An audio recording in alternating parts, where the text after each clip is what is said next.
Hello and welcome to One Woman and Her Garden, or should it be One Woman and Her Beehives. So here are my beehives, and today what I'm doing is I'm building some frames to put inside the beehives, and Roger came this morning to show me how to do it, and it's a bit fiddly. So here we are, because the frames come in little bits of wood like this, and you have to join them all together, and here they are here.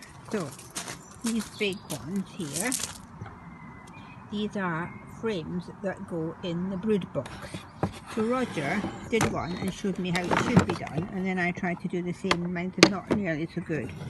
This is Roger. So you put together the 4 pieces of wood, and then in between this yellow stuff with a wire through it, there's actually beeswax with some wire to keep it straight, and they call that foundation. So these 4 bits of wood hammer together, and they've got like a little slit in them, you can see here, right, and that's where the beeswax formation is supposed to go.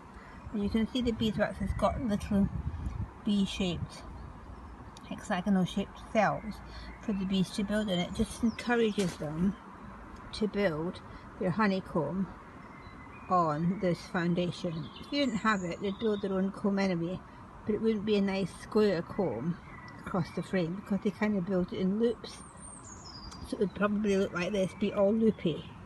It'd be very difficult to get the honey out, which is why you make them a beginning, if you like. So you put together these 4 pieces of wood, and then you put the beeswax in, and then Roger, you can see he put them together and then he nailed them here.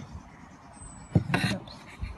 And he nailed them underneath, and he nailed them underneath, and on this side you're supposed to staple them as well. Well, I haven't got an electric staple gun, so I have to get one, and Roger is going to lend me his meantime. So this big one is for what they call the brood box. If you look over at the honey hives, big fat box on the bottom is the brood box, and that's where the queen lays all her eggs and all the baby larvae and the baby bees are born and raised. And that little thinner box on the top is called the super, and that's where they store the honey.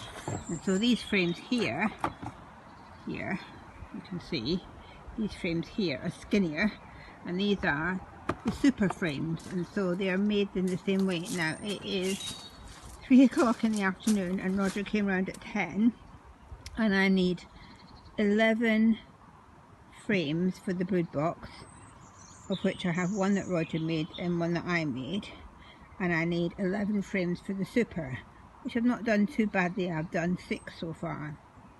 I'm going to try and finish all the frames for the super, but I don't have enough pieces of wood to build all the frames for the brood box, so I'll have to order some online. So it is fiddly. You have to put them together, and then you have to get hammer, it's my hammer, and hammer them together, and you need a little Swiss Army knife, which I don't have one, so I'm using my gardening knife just to make sure it's like balsa wood, to make sure that the little slits where the beeswax foundation goes in are not sort of full of splinters, so you have to run a knife down them. So I have to buy myself a Swiss Army penknife. Hooray! So as I say, it's taking me all day and I'm not nearly there, but I have to get a shift on because I put my name on a swarm list, and if you get a bee swarm, it only costs you £20, and you have to have your hives ready. So I'm off to see if I can make some more frames for the supers, and then I'll go online and order some bits of wood to make the frames for the brood box. That's all for now. Thanks for watching. Bye!